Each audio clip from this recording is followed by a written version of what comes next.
मध्य प्रदेश के मुरैना जिले के लेपा गांव में एक पुरानी रंजिश में 6 लोगों की गोली मारकर हत्या कर दी गई। पूरी वारदात को चश्मदीदों ने अपने कैमरे में कैद कर लिया, जिसका वीडियो तेजी से वायरल हो गया। वीडियो में शुरुआत में दोनों पक्ष एक दूसरे पर लाठी डंडों से हमला करते हुए दिखे। उस दौरान कुछ लोग बंदूक और लाठियां लेकर सड़क पर खड़े हुए थे। इलाके में अफरा तफरी का माहौल था और वीडियो बना रहे लोगों के बीच से भी चीख पुकार की आवाजें आ रही थीं। घटना स्थल पर कुछ बच्चे भी थे, जिन्हें एक महिला ने आवाज लगाकर घर के अंदर बुला लिया। इस महिला की आवाज भी वीडियो में सुनाई दी। इसी बीच एक युवक आया और उसने लोगों को निशाना बनाकर ताबड़तोड़ फायरिंग शुरू कर दी। हमलावर ने सबसे पहले सामने खड़े दूसरे पक्ष के एक शख्स पर फायरिंग की। गोली लगते ही वो शख्स जमीन पर गिर पड़ा। इस बीच दूसरा शख्स घायल व्यक्ति के पास पहुंचा, लेकिन वो भी गोलियों का शिकार बन गया और वहीं ढेर हो गया। इसके बाद हमलावर ने दूसरे पक्ष की महिलाओं को भी निशाना बनाकर फायरिंग शुरू कर दी। युवक की गोली लगने के बाद कई लोग लहूलुहान होकर जमीन पर पड़े दिखाई दिए। एक के बाद एक 9 लोगों पर गोलियां बरसाने के बाद आरोपी अपने साथियों के साथ मौके से भाग खड़ा हुआ।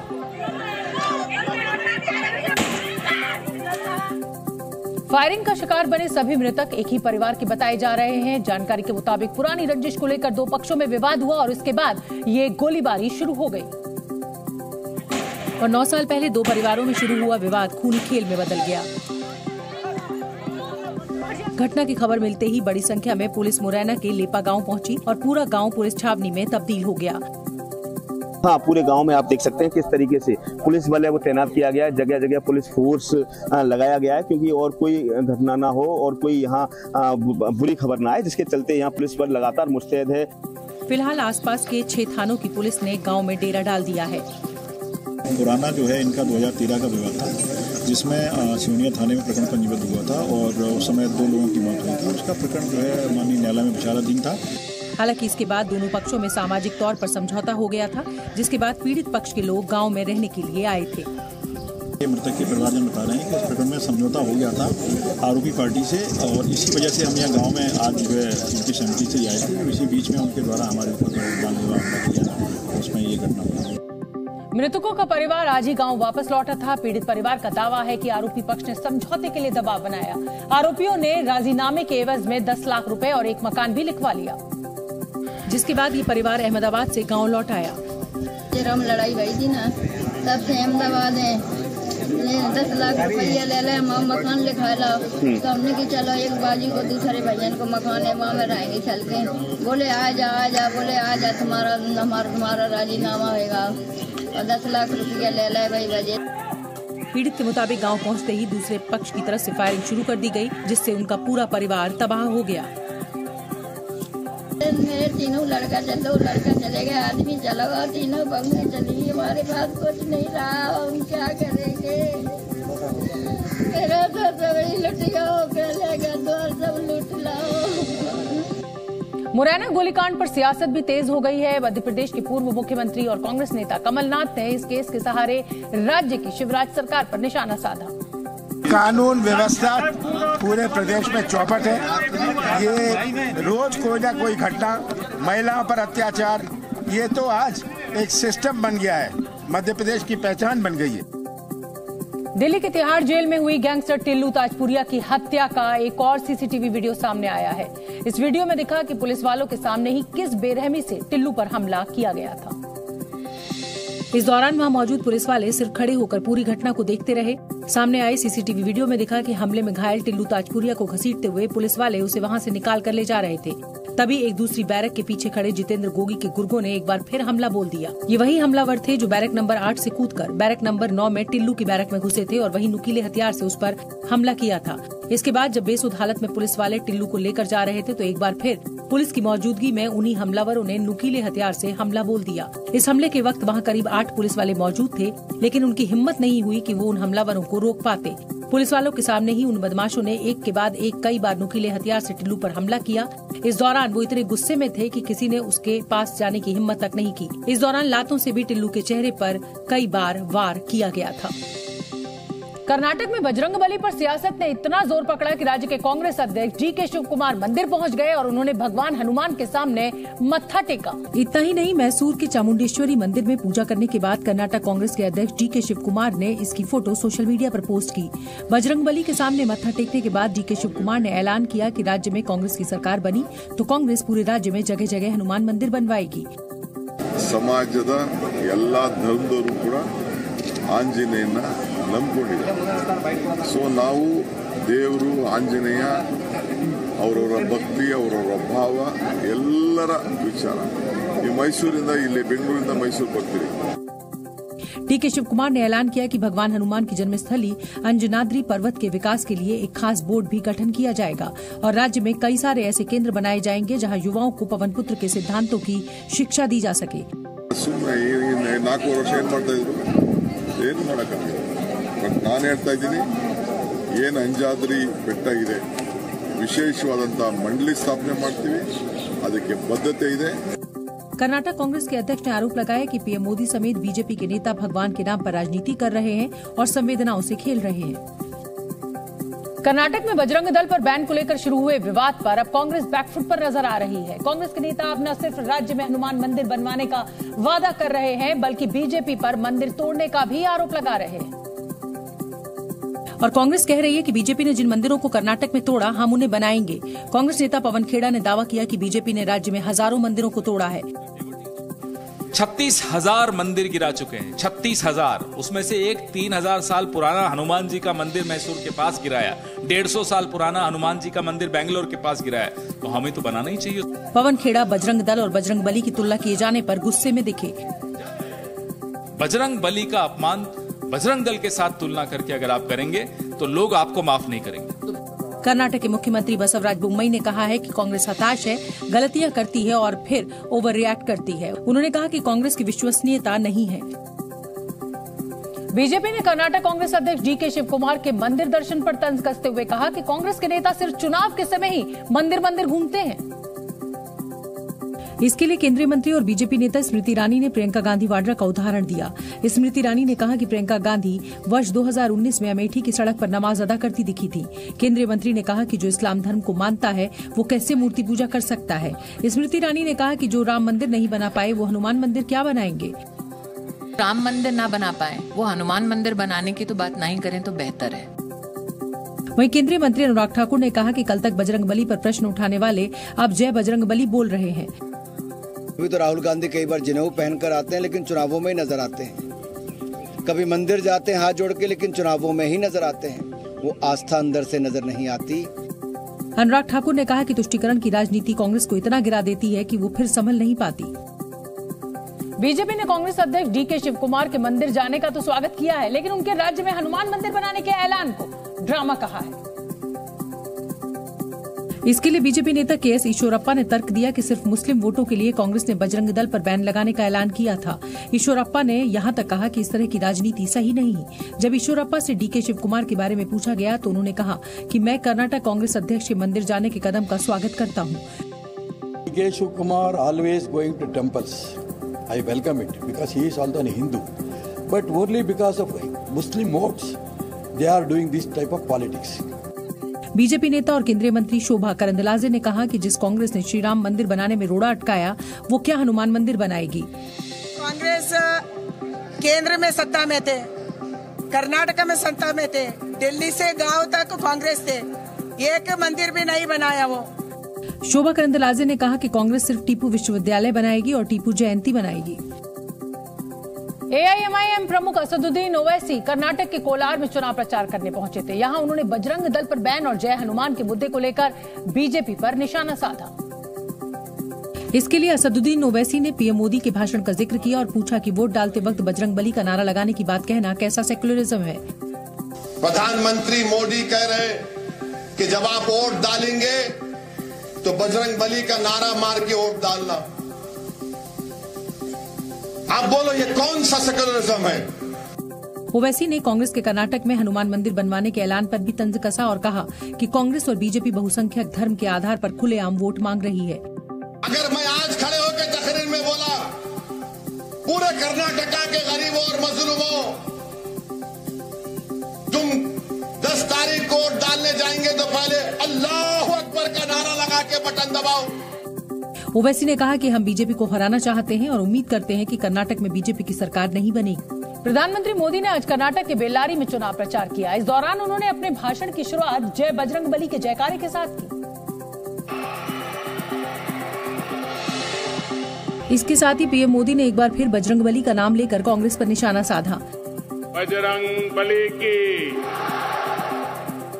बजरंगबली की, आंजनेय स्वामी की।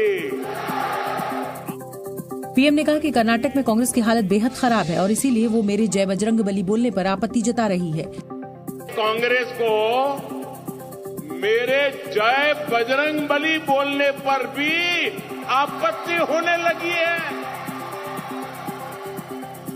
तुष्टीकरण के लिए कांग्रेस किस हद तक जा रही है, ये देश और कर्नाटका के लोग देख रहे हैं। प्रधानमंत्री ने कहा कि जब भी आतंकवाद पर कार्रवाई होती है, कांग्रेस के पेट में दर्द होने लगता है।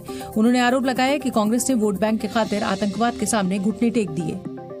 ऐसी आतंकी प्रवृत्ति वालों से कांग्रेस पिछले दरवाजे से राजनीतिक सौदेबाजी तक कर रही है।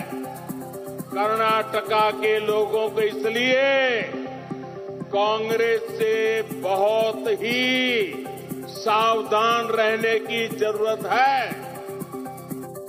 पीएम मोदी ने कांग्रेस के घोषणा पत्र को तालाबंदी और तुष्टीकरण का बंडल बताया। कर्नाटक के तुमकुर में पीएम मोदी ने रोड शो किया और इस दौरान काफी भीड़ देखने को मिली। रोड शो के बाद प्रधानमंत्री मोदी ने एक जनसभा को भी संबोधित किया और प्रधानमंत्री मोदी ने तुमकुर में भी अपने भाषण की शुरुआत जय बजरंगबली के नारे के साथ की। बजरंगबली की। जनसभा में बोलते हुए पीएम मोदी ने कहा कि तुष्टीकरण की गुलाम कांग्रेस कभी भी कर्नाटक का भला नहीं कर सकती। कांग्रेस को जय बजरंगबली बोलने पर भी आपत्ति होने लगी है। कांग्रेस तुष्टीकरण की गुलाम हो चुकी है। इससे पहले पीएम मोदी के तुमकुर रोड शो में काफी भीड़ देखने को मिली। पीएम मोदी अब 7 मई तक लगातार कर्नाटक में चुनाव प्रचार करेंगे। कल पीएम मोदी बेंगलुरु में 26 किलोमीटर लंबा रोड शो करेंगे और 2 जनसभाओं को भी संबोधित करेंगे। 7 मई को भी पीएम बेंगलुरु में ही रोड शो निकालेंगे। एससीओ के विदेश मंत्री स्तर की बैठक में भारत के विदेश मंत्री एस जयशंकर ने अपने ओपनिंग रिमार्क में आतंकवाद के मुद्दे पर पाकिस्तान को जमकर खरी खोटी सुनाई। दहशतगर्दी पर कड़ा रुख अख्तियार करते हुए उन्होंने आतंकी गतिविधियों और फंडिंग को रोकने पर जोर दिया।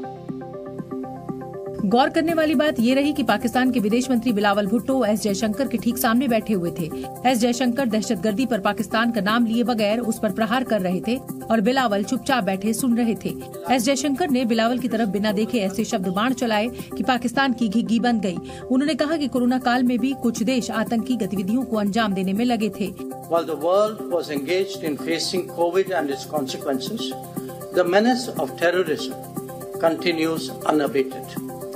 Taking our eyes off this menace would be detrimental to our security interests. S Jaishankar ने ये भी कहा कि आतंकवाद का कोई औचित्य नहीं हो सकता और इसे रोकने के लिए कड़े कदम उठाने चाहिए।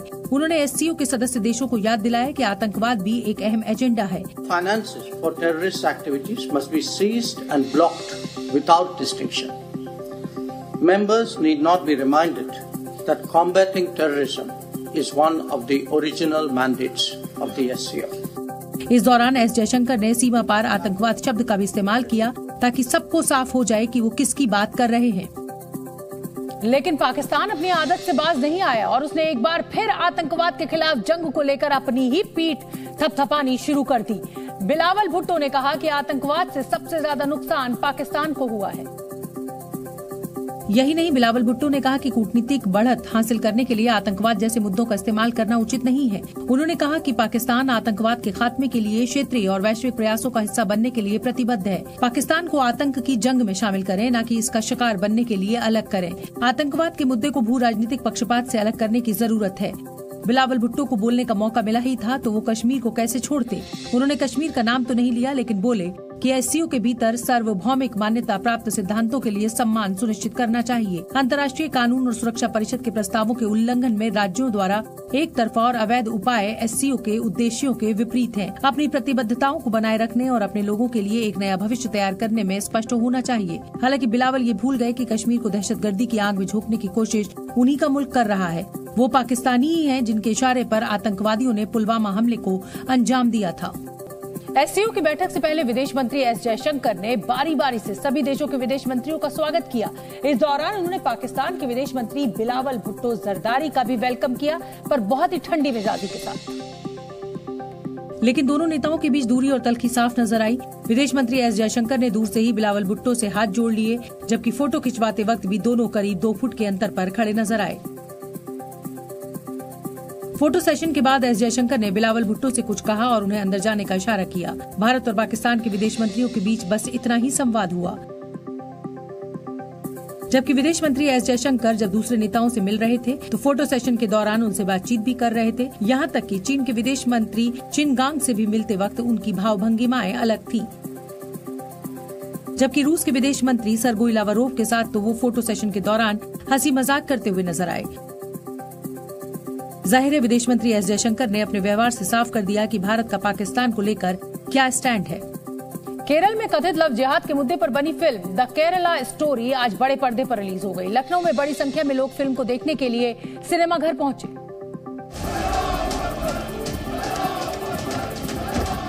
और लव जिहाद के मुद्दे पर बनी इस फिल्म को देखा। फिल्म में धर्मांतरण और लव जिहाद को लेकर जो दावे किए गए हैं उन पर भी लोगों ने अपनी प्रतिक्रियाएं दी। हम लोग मेनली ये स्टोरी देखने के लिए आई कि ये लोग ऐसा क्या करते हैं कि हमारा यूथ इस तरह से पागल हो जाता है, अपने ही धर्म के प्रति हम विद्रोह कर देते हैं। फिल्म देखने के बाद लोगों में खासकर युवाओं ने इस मूवी की जमकर तारीफ की और फिल्म की स्टोरी को सच्ची घटनाओं पर आधारित बताया। समाज को जागरूक करने वाली फिल्म है जिसमें कि सनातन धर्मियों के प्रति किस तरीके से कुछ एक विशेष वर्ग के लोग उनको भड़का करके, खास करके उनकी बच्चियों को भड़का करके धर्म परिवर्तन कर रहे हैं और जिससे जो है सनातन धर्मियों की आबादी कम हो जाए। फिल्म में दावा किया गया कि केरल की 32,000 लड़कियों को इस्लाम कबूल करवाकर ISIS में शामिल होने के लिए सीरिया भेज दिया गया। इस आंकड़े को लेकर काफी विवाद पैदा हो गया है। और ये विरोध आज से नहीं बल्कि उस दिन से हो रहा है जिस दिन फिल्म का ट्रेलर रिलीज हुआ था। ट्रेलर रिलीज होने के बाद फिल्म को लेकर इतना विरोध हुआ कि कुछ लोग सुप्रीम कोर्ट तक पहुंच गए थे और फिल्म पर बैन लगाने की मांग की थी, लेकिन सुप्रीम कोर्ट ने फिल्म के खिलाफ दायर की गई याचिकाओं पर सुनवाई करने से इनकार कर दिया था। आज जब 5 मई को फिल्म रिलीज होने वाली थी तो केरल में हाई अलर्ट घोषित कर दिया गया। जगह जगह सुरक्षा के इंतजाम किए गए, लेकिन बावजूद इसके कई जगह पर फिल्म का विरोध हुआ। कोच्चि में मुस्लिम संगठन के लोग तो थिएटर के बाहर जमा हो गए और जोरदार प्रदर्शन करने लगे। इस दौरान सुरक्षा के मद्देनजर लगाए गए बैरिकेडिंग को हटाकर प्रदर्शनकारियों ने थिएटर में घुसने की कोशिश की, लेकिन पुलिस ने उन्हें रोक दिया। कोच्चि में ही यूथ कांग्रेस के कार्यकर्ताओं ने भी फिल्म का विरोध जताया। यूथ कांग्रेस ने आरोप लगाया कि फिल्म के जरिए राज्य की छवि खराब की जा रही है। फिल्म द केरल स्टोरी में अदा शर्मा लीड रोल प्ले कर रही हैं। उनकी एक्टिंग को काफी दमदार बताया जा रहा है, लेकिन विवाद फिल्म की कहानी को लेकर है। लेकिन अब केरल के राज्यपाल की भी एंट्री हो गई है। केरल के मुख्यमंत्री पी विजयन के एक बयान के जवाब में गवर्नर आरिफ मोहम्मद खान ने कहा कि अगर सच में इतनी बड़ी संख्या में महिलाओं का धर्मांतरण हुआ है तो ये गंभीर मसला है। मैंने देखी नहीं फिल्म, लेकिन ये अगर फिल्म में ऐसी चीजें हैं तो निश्चित तौर से जो संस्थाएं जिम्मेदार हैं शांति व्यवस्था बनाने के रखने के लिए उन्हें उस पर ध्यान देना पड़ेगा। कांग्रेस की तरफ से भी इस फिल्म को लेकर प्रतिक्रिया आई, लेकिन कांग्रेस ने इस फिल्म की स्टोरी को प्रोपेगेंडा बताते हुए बीजेपी को ही घेर लिया। ये इनका षड्यंत्र है। जब जब राजनीतिक रूप से पीछे भगते हैं तो कभी धर्म का आड़ लेते हैं, कभी सेना का आड़ लेते हैं, कभी इस प्रकार की पिक्चरों का आड़ लेते हैं। Film the Kerala story low budget film है क्योंकि फिल्म का काफी विरोध हो रहा है, इसलिए इसे अच्छी खासी पब्लिसिटी मिल रही है। और अब तो प्रधानमंत्री नरेंद्र मोदी ने भी फिल्म द केरला स्टोरी का मुद्दा उठा दिया है। कर्नाटक के बेल्लारी में एक रैली को संबोधित करते हुए प्रधानमंत्री मोदी ने कांग्रेस को निशाने पर लिया और समाज को तहस-नहस करने के लिए कांग्रेस को जिम्मेदार ठहराया। उस केरला में चल रही आतंकी साजिश का खुलासा ये केरला स्टोरी फिल्म में, केरला फाइल्स फिल्म में उसे किया गया है। और देश का दुर्भाग्य देखिए कि कांग्रेस आज समाज को तहस नहस करने वाली इस आतंकी प्रवृत्ति के साथ खड़ी हुई नजर आ रही है। प्रधानमंत्री ने आरोप लगाया कि जब भी आतंकवाद पर कार्रवाई होती है तो सबसे ज्यादा दर्द कांग्रेस के पेट में ही होता है। बर्फबारी की वजह से केदारनाथ धाम की यात्रा प्रभावित हो रही है। केदारनाथ धाम के पास ग्लेशियर के टूटने के बाद केदारनाथ की यात्रा प्रभावित हुई है। एसडीआरएफ की टीम ने पैदल मार्ग पर ग्लेशियर को काटकर यात्रा के लिए रास्ता बनाया है। चंडीगढ़ मनाली नेशनल हाईवे पर लैंडस्लाइड हो गया है। मंडी जिले में देर रात भूस्खलन के बाद हाईवे पर पत्थरों का ढेर जमा हो गया है। किश्तवाड़ में सेना का हेलीकॉप्टर क्रैश होने के बाद टेक्नीशियन पवल्ला अनिल की जान चली गई थी। आज उधमपुर के कमांड अस्पताल में पूरे सैन्य सम्मान के साथ उन्हें श्रद्धांजलि दी गई। दिल्ली में नरेश सेठी गैंग के 2 आरोपियों को पुलिस ने गिरफ्तार किया है। सीसीटीवी वीडियो में आरोपी बाइक पर बैठकर बंदूक चलाते दिख रहे हैं। ऑस्ट्रेलिया के सिडनी में खालिस्तान समर्थकों ने हिंदू मंदिर को निशाना बनाया है। सिडनी के स्वामीनारायण मंदिर में खालिस्तान के समर्थकों ने तोड़फोड़ की है और मंदिर की दीवारों पर भारत विरोधी नारे लिख डाले हैं। साथ में मंदिर के दरवाजे पर खालिस्तान का झंडा भी लगा दिया। श्रद्धालु आज सुबह जब पूजा करने के लिए मंदिर पहुंचे तो ये सब दिखाई दिया, जिसकी जानकारी स्थानीय प्रशासन को दी गई है। पीएम मोदी ने ऑस्ट्रेलिया के प्रधानमंत्री के भारत दौरे के वक्त हिंदू मंदिरों पर हमले का मुद्दा भी उठाया, जिस पर एंथनी एल्बनीज ने कड़ी कार्रवाई का आश्वासन दिया। उन्होंने कहा कि ऑस्ट्रेलिया धार्मिक इमारतों में होने वाली किसी भी कट्टर कार्रवाई और हमलों को बर्दाश्त नहीं करेगा। आज साल का पहला चंद्र ग्रहण लगने जा रहा है। बताया ये जा रहा है कि करीब 130 साल के बाद बुद्ध पूर्णिमा पर चंद्र ग्रहण लगा है। जानकारों के मुताबिक चंद्र ग्रहण रात 8:44 से शुरू होगा और इसका समापन देर रात 1:02 पर होगा। चंद्र ग्रहण की कुल अवधि 4 घंटे 15 मिनट की बताई जा रही है। ये विशिष्ट चंद्र ग्रहण न होकर एक उपछाया ग्रहण है और ज्योतिष के मुताबिक ये ग्रहण तुला राशि और स्वाति नक्षत्र में लगेगा। चंद्र ग्रहण तब होता है जब पृथ्वी सूर्य और चंद्रमा के बीच होकर गुजरती है, जिसकी वजह से चंद्रमा पर पृथ्वी की छाया बनती है। और उपछाया चंद्र ग्रहण तब होता है जब चंद्रमा पृथ्वी की छाया के हल्के बाहरी क्षेत्र में गुजरता है। हालांकि इस उपछाया चंद्र ग्रहण को दूरबीन से ही देखा जा सकेगा, ये हम आपको जानकारी बता रहे हैं। जम्मू कश्मीर के राजौरी इलाके में आतंकवादियों और सुरक्षा बल के बीच हुई मुठभेड़ में 5 जवान शहीद हो गए, जबकि कुछ जवान घायल भी हुए हैं, जिन्हें उधमपुर के कमांड अस्पताल में इलाज के लिए भर्ती कराया गया है। सेना से मिली जानकारी के मुताबिक पुंछ के भाटा धुरियन इलाके में 20 अप्रैल को सेना के ट्रक को निशाना बनाकर जिन आतंकवादियों ने हमला किया था, उनकी तलाश में चल रहे सर्च ऑपरेशन में इन आतंकियों की जानकारी मिली थी, जिसके बाद राजौरी के कंडी जंगल में इन आतंकियों की तलाश 3 मई के बाद से की जा रही थी। लेकिन सुबह जब जवान आतंकियों के ठिकाने के करीब पहुंचे तो उन्होंने हमला बोल दिया। आतंकियों ने गोलियां दागी और बम धमाका भी किया, जिसमें जवान शहीद हो गए। वहीं जवानों ने भी जवाबी कार्रवाई की, जिसमें आतंकवादियों को भी नुकसान पहुंचने की खबर है। पूरे इलाके की घेरेबंदी कर दी गई है, जिससे आतंकी वहीं फंस गए हैं। साथ ही अतिरिक्त जवानों की टुकड़ी को भी वहां तैनात कर दिया गया है। साथ ही पूरे राजौरी में इंटरनेट सेवा को भी बंद कर दिया गया है। जम्मू कश्मीर के राजौरी में कांडी के जंगलों में आतंकवादियों के छिपे होने की सूचना 3 मई को ही सुरक्षा बलों को मिल गई थी और तभी से वहां सर्च ऑपरेशन शुरू कर दिया गया था। बताया जा रहा है कि सुबह करीब 7:30 बजे जब सुरक्षा बलों ने आतंकियों को पूरी तरह से घेर लिया तो आतंकियों ने फायरिंग शुरू कर दी। जानकारी के मुताबिक कांडी के जंगलों में जो पहाड़ी इलाका है, वही आतंकवादी एक गुफा में छिपे हुए हैं। हम कुछ ही दूरी पर उस स्पॉट में मौजूद हैं जहां पर ये जो पूरा एनकाउंटर है वो लगातार जारी है। रुक रुक कर गोलियों की आवाज जो है वो लगातार आ रही है और साफ तौर पर ये पहाड़ी इलाका होने की वजह से सिक्योरिटी फोर्सेस को काफी दिक्कतों का सामना यहाँ पर करना पड़ रहा है। बताया जा रहा है कि पुंछ में 20 अप्रैल को सेना के ट्रक पर जो आतंकी हमला हुआ था, उसमें यही आतंकी शामिल थे। उस हमले में भी सेना के 5 जवान शहीद हुए थे। जो 5 जवान शहीद हुए थे उसमें बताया जा रहा है कि जो 5 से लेकर 6 मिलिटेंट्स लगातार टेररिस्ट जो एक्टिव थे वो पाकिस्तानी थे और तभी से लगातार उनकी जो कोशिश है वो की जा रही है। लोगों की सुरक्षा को देखते हुए सेना ने वहां पूरे इलाके को सील कर दिया है। साथ ही चप्पे चप्पे पर नजर रखने के लिए हेलीकॉप्टर्स की भी मदद ली जा रही है। सेना ने मुठभेड़ वाली जगह से कुछ किलोमीटर पहले ही लोगों के आने जाने पर पूरी तरह से रोक लगा दी है। साथ ही वहां से गुजर रहे इलाके के लोगों से भी पूछताछ की जा रही है। इस दौरान जंगली इलाका होने की वजह से कड़ी निगरानी के लिए आसमान में सेना के हेलीकॉप्टर्स निगरानी करते नजर आए। वहीं राजौरी में मुठभेड़ वाली जगह पर जम्मू कश्मीर के डीजीपी दिलबाग सिंह और एडीजीपी जम्मू मुकेश सिंह भी पहुंचे। इस दौरान गाड़ियों को एक बड़ा काफिला नजर आया। डीजीपी दिलबाग सिंह वो मौके पर यहाँ पर पहुंच चुके हैं, पूरे इलाके का मुआयना यहाँ पर करेंगे। आतंकवादियों की इस कायराना हरकत पर राजौरी में रहने वाले लोग भी बेहद गुस्से में थे। पाकिस्तान को घेरते हुए इलाके के लोगों ने उन्हें सबक सिखाने की सरकार से अपील की। यहाँ के कश्मीर के अवाम को सब कुछ पता है कि आप ये कायराना हरकत सिर्फ अपने देश में बंटवारे और पॉलिटिक्स और वोट बैंक के लिए करते हो, लेकिन जो जाने गई है, मुझे पूरी उम्मीद है जो हमारी सरकार है इसका पूरा बदला ले लेगी। बताया जा रहा है कि इस मुठभेड़ के दौरान जवानों ने 2 आतंकियों को ढेर कर दिया। साथ ही मुस्तैदी से आतंकियों की तलाश की जा रही है। इस साल जुलाई के महीने में पीएम मोदी फ्रांस जाने वाले हैं। प्रधानमंत्री मोदी इस साल जुलाई में फ्रांस का दौरा करने वाले हैं। फ्रांस के बेस्टिल डे परेड समारोह में पीएम मोदी शामिल होंगे। इस साल भारत और फ्रांस अपने सामरिक साझेदारी की 25वीं वर्षगांठ मना रहे हैं। सूडान में फंसे कुछ और भारतीयों को देश वापस लाया गया है। बेंगलुरु में 3 फ्लाइट्स के करीब 100 लोग भारत पहुंचे हैं। ये सभी लोग कर्नाटक के रहने वाले हैं।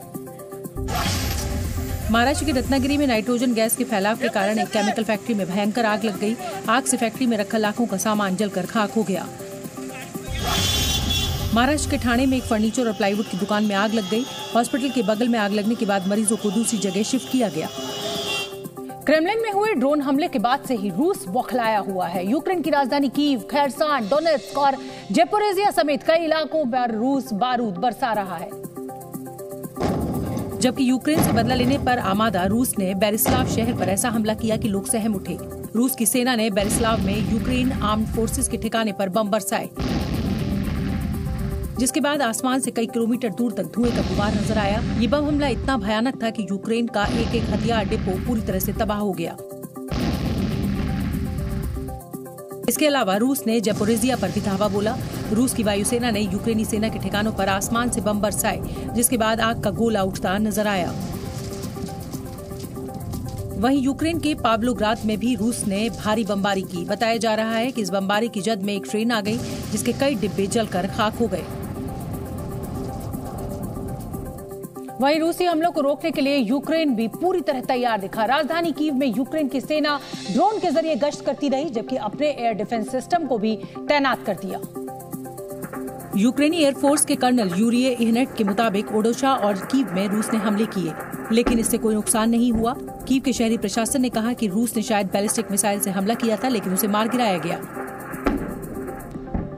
बताया जा रहा है कि रूस कैमिकेज ड्रोन का इस्तेमाल कर रहा है, लिहाजा कीव में ड्रोन हमले को रोकने के लिए यूक्रेन ने अपने ड्रोन तैनात कर दिए, लेकिन इस दौरान एक हादसा हो गया। रूस के हमलों के बीच यूक्रेनी वायुसेना ने अपने ही ड्रोन को मार गिराया। यूक्रेन ने कहा कि रूस पर हमला करने के लिए भेजे गए ड्रोन ने कीव में ही नियंत्रण खो दिया था, जिसके चलते उसे अपने ही ड्रोन को मार गिराना पड़ा।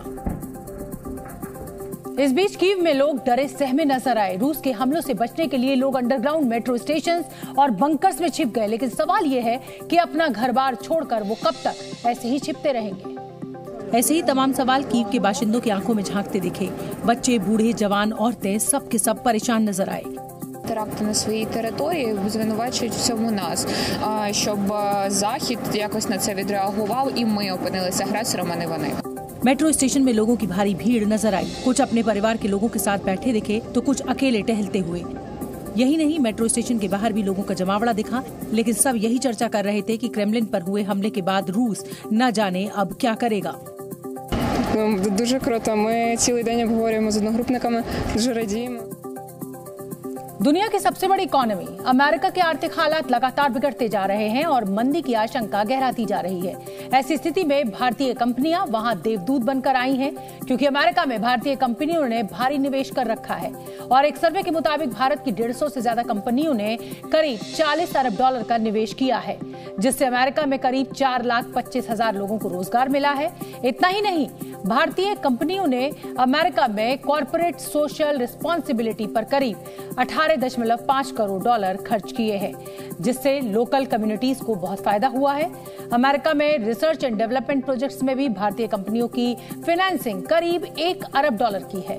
भारतीय इंडस्ट्री की संस्था CII के एक सर्वे इंडियन रूट्स अमेरिकन सॉइल में ये दावा किया गया है। इससे जाहिर है कि जॉब कट की आंधी में अमेरिका को भारतीय कंपनियों ने थाम रखा है। हालांकि इसके बावजूद अमेरिका में 80 लाख नौकरियां जाने का खतरा मंडरा रहा है।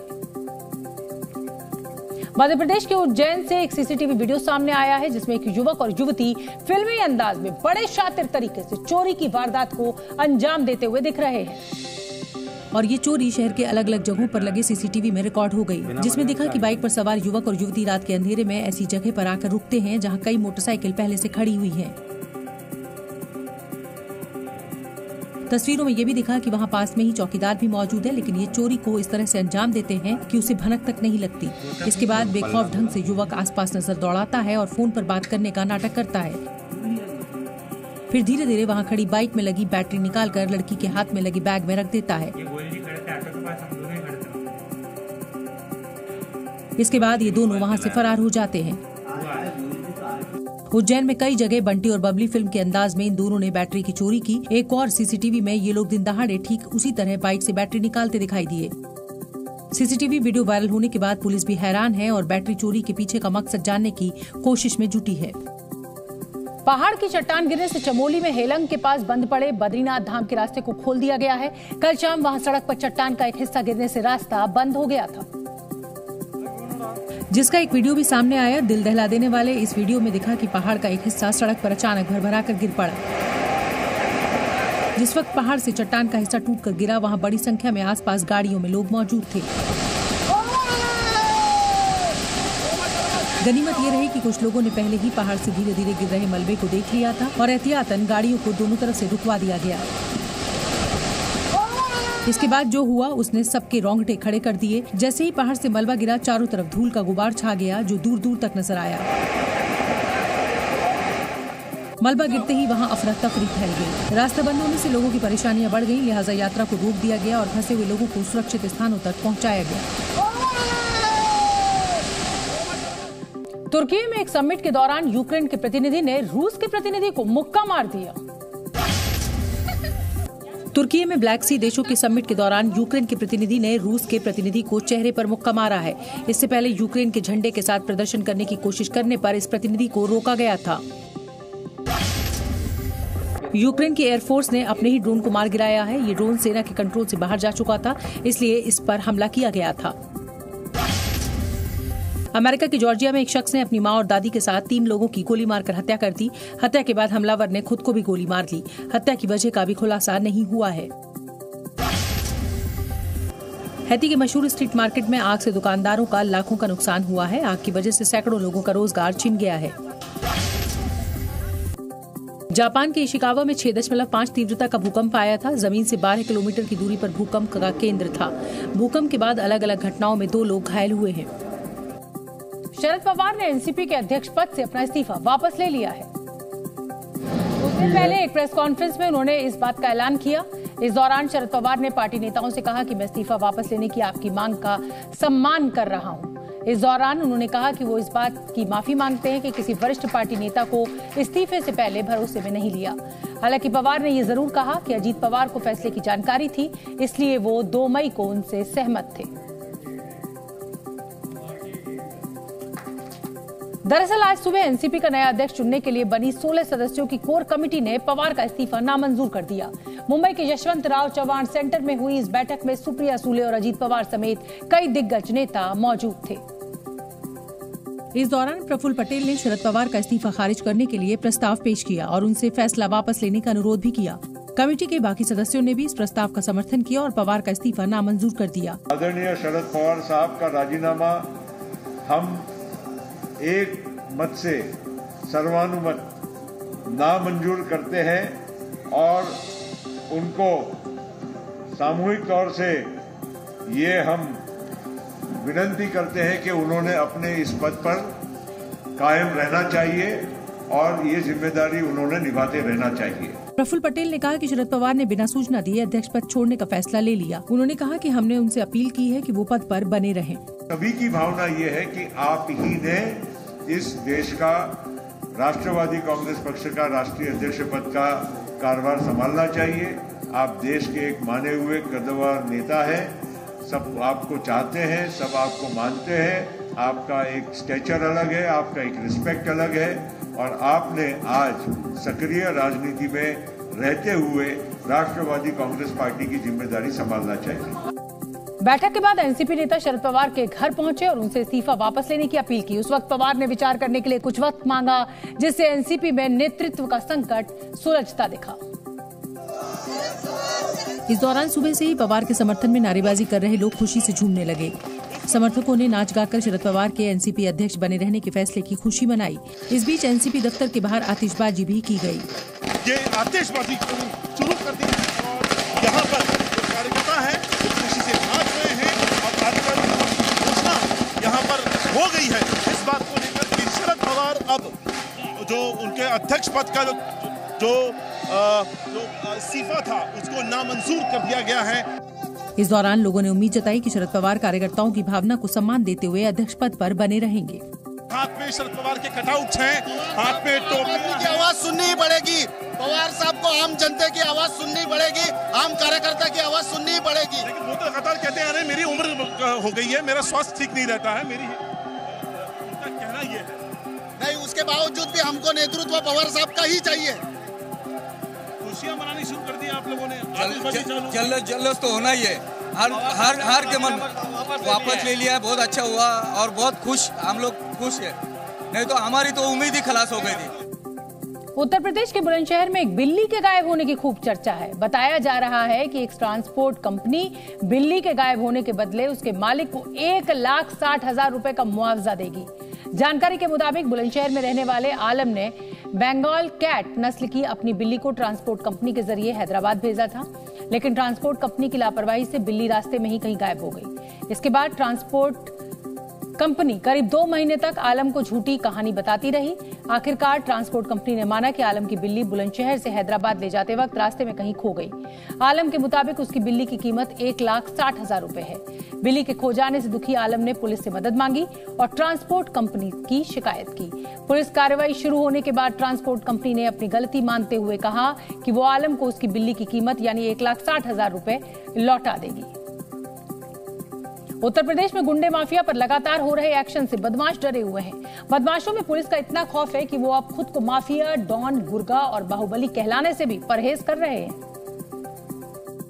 और अब बांदा जेल में बंद मुख्तार अंसारी भी खुद को माफिया, डॉन, गुर्गा और बाहुबली के नाम से बुलाए जाने से बौखला गए हैं।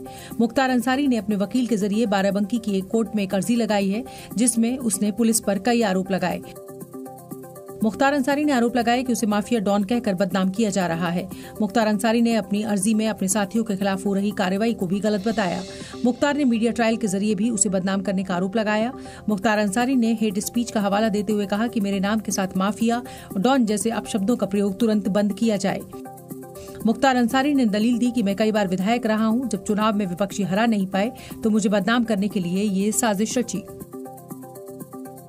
ब्रिटेन में किंग चार्ल्स के राज्याभिषेक में भारत के उपराष्ट्रपति भी शामिल होंगे। ब्रिटेन में किंग चार्ल्स के राज्याभिषेक समारोह में शामिल होने के लिए उपराष्ट्रपति जगदीश धनखड़ लंदन पहुंचे हैं। वो भारत सरकार की तरफ से समारोह में शामिल होंगे। कर्नाटक के कोप्पल में चुनावी सभा के दौरान जेपी नड्डा ने कहा कि कर्नाटक की पूज्य धरा में कांग्रेस हनुमान पर ताला लगाती है। इस प्रकार के लोगों को सबक सिखाना जरूरी है। आंध्र प्रदेश के विजयवाड़ा में 6 साल का एक बच्चा खेलते खेलते नाले में गिर गया। अब कई घंटों से उसे ढूंढने की कोशिशें चल रही हैं। इस बीच बच्चे के घर वालों का रो रो कर बुरा हाल है। मेरठ में गैंगस्टर अनिल दुजाना के एनकाउंटर के बाद उसके भाई ने बड़ा आरोप लगाया है। भाई के मुताबिक अनिल दुजाना कोर्ट में सरेंडर करने गया था। मणिपुर में भड़की हिंसा को लेकर सरकार ने सख्त कदम उठाया है और देखते ही गोली मारने के आदेश दे दिए हैं। राज्य के हिंसा प्रभावित 8 जिलों में कर्फ्यू भी लगा दिया गया है और सेना की भी तैनाती की गई है। हालात को काबू में करने के लिए सेना ने फ्लैग मार्च भी किया है। राज्य में आरएएफ जवानों को भी तैनात किया गया है। असम राइफल्स के 55 कॉलम की भी तैनाती की गई है, जबकि 14 कॉलम को आपात स्थिति के लिए तैयार रहने के लिए कहा गया है। दरअसल मैतेई समाज को अनुसूचित जनजाति में शामिल करने की मांग के खिलाफ मणिपुर में लगातार 2 दिन हिंसा हुई। इस दौरान दंगाइयों ने कई जगह आगजनी और तोड़फोड़ भी की। इसके बाद मणिपुर सरकार ने दंगाइयों पर सख्त कार्रवाई करते हुए शूट एट साइट के आदेश दे दिए हैं। फिलहाल राज्य में हालात नियंत्रण में हैं और आज हिंसा की कोई खबर सामने नहीं आई है। जी न्यूज़।